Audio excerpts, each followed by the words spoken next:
Assalamualaikum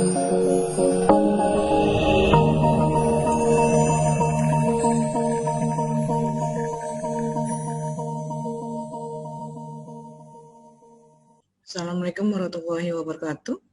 Jumpa lagi di channel saya, Lili Indasari, mata kuliah interaksi manusia dan komputer. Materi sebelumnya sudah kita bahas beberapa komponen dari IMK, yaitu manusia, komputer, dan interaksi. Kali ini kita akan bahas tentang komponen berikutnya, yaitu komponen IMK, komputer. Pada pertemuan ke-6 ini. Saat ini yang namanya komputer, saya rasa hampir semua bidang, hampir semua bagian itu sudah menggunakan yang namanya komputer. Karena komputer sudah menjadi suatu kebutuhan di beberapa tempat kerja, baik itu instansi pemerintah maupun instansi swasta. Karena perangkat ini atau komputer ini dapat mampu mengelola data melalui suatu aplikasi-aplikasi tertentu atau program yang sudah dibuat sehingga mampu memberikan informasi data yang dibutuhkan oleh perusahaan tersebut. Komputer merupakan hal yang sangat penting pada saat ini dikarenakan komputer dilibatkan sebagai alat bantu manusia yang merupakan perangkat elektronik untuk mengolah data, mengolah informasi, sehingga menghasilkan informasi-informasi yang dibutuhkan kepada penerimanya. Bahkan kecanggihan komputer ini sudah meliputi misalnya pembuatan robot, kemudian satelit, kemudian di bidang kedokteran, dan hampir di semua bidang kehidupan manusia. Semua jenis teknologi yang berkaitan dengan komputer, dengan teknologi, kalau dulu komputer itu bisa dari hanya sekedar PC, personal digital assistant, kemudian laptop, tablet, dan lain sebagainya.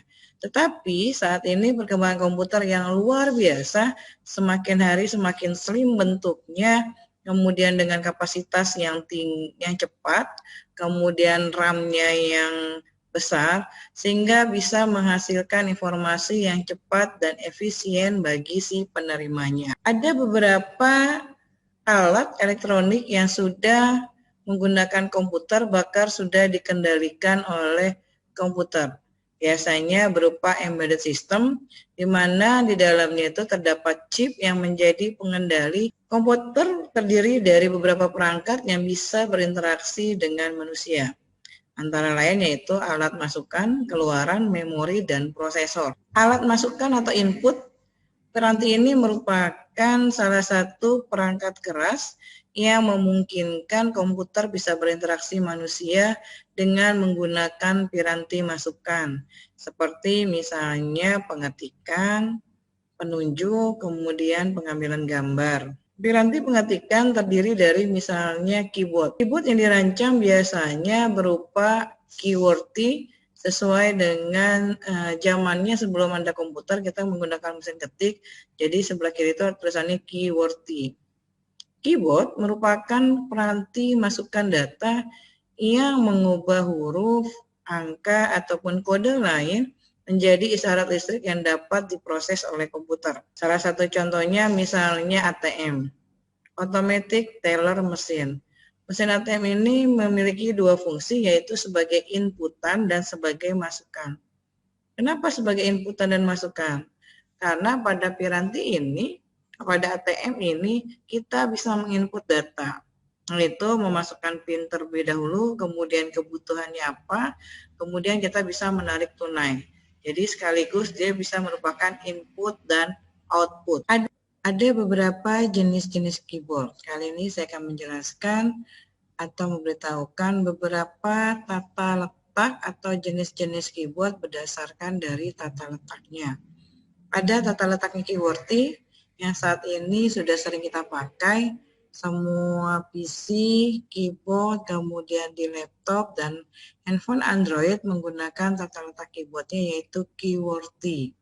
Kemudian berikutnya adalah tata letak Dvorak, alfabetik, broken book, kemudian penyingkat kata, dan papan tombol numerik.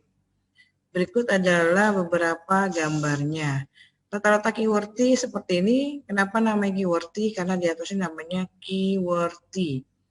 handphone Android saat ini bentuknya papan ketiknya adalah seperti keyword tick, sehingga memudahkan orang untuk mengetik di dalam Android tersebut supaya lebih familiar karena orang biasa menggunakan mesin ketik atau misalnya laptop pada saat ini. Ini contoh keyboard tata letaknya di Fora, sedangkan ini alfabetik, jadi dia ngurut dari A, B, C, D-nya, dari mulai A-nya di ujung sebelah sini.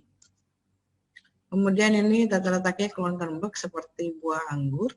Ini tata letaknya papan ketik untuk penyingkat kata terbagi menjadi dua, yaitu tata letak pelatahan tipe dan stenotipe.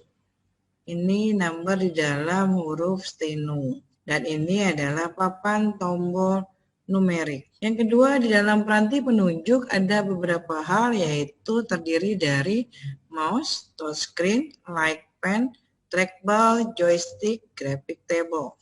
Ini beberapa contoh dan gambarnya. Mouse mekanis biasanya ada bola yang terdapat di dalam mouse yang digerakkan.